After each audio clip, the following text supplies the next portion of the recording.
Você já imaginou como era o trabalho nas primeiras fábricas lá na Revolução Industrial na Inglaterra, ali no final do século XVIII? Pois é, as cidades inglesas como Londres, Liverpool, Manchester, Sheffield, Birmingham passavam ali por volta de 1780, 1790, finalzinho do século XVIII, por um processo acelerado de crescimento em função da migração de milhões de camponeses dos campos ingleses para essas cidades, o chamado êxodo rural. Importante dizer que ali no final do século XVIII e início do século XIX, as fábricas inglesas eram galpões improvisados, marcados pela insalubridade e não adequados para o trabalho dos operários.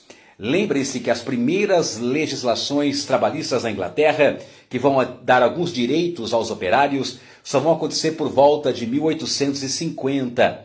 Por exemplo, a primeira lei inglesa que regulamentava o trabalho infantil foi aprovada no parlamento em 1847. E a primeira lei que regulamentava o trabalho feminino nas fábricas foi aprovada em 1853.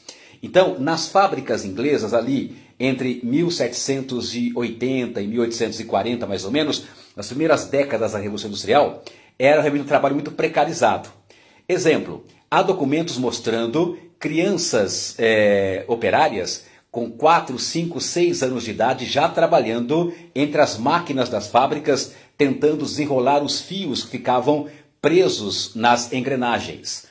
Há documentação também dizendo que mulheres operárias, grávidas, gestantes, chegavam a ter seus filhos entre as máquinas. Sim, entravam em trabalho de parto, ali entre as máquinas, ocorria o parto com algumas companheiras ajudando, uma tesoura industrial era usada para cortar o cordão umbilical, o bebê era enrolado em alguns panos e a mãe, que acabara de ter um neném, voltava ao trabalho, voltava às fábricas. Para você imaginar aqui a precariedade do trabalho nos primórdios, nos inícios da Revolução Industrial na Inglaterra, entre o final do século XVIII e o início do século XIX. É claro que durante o século XIX e o século XX, os operários ingleses vão se organizar em sindicatos e vão conquistar muitos direitos sociais e trabalhistas ali na Inglaterra, tá certo?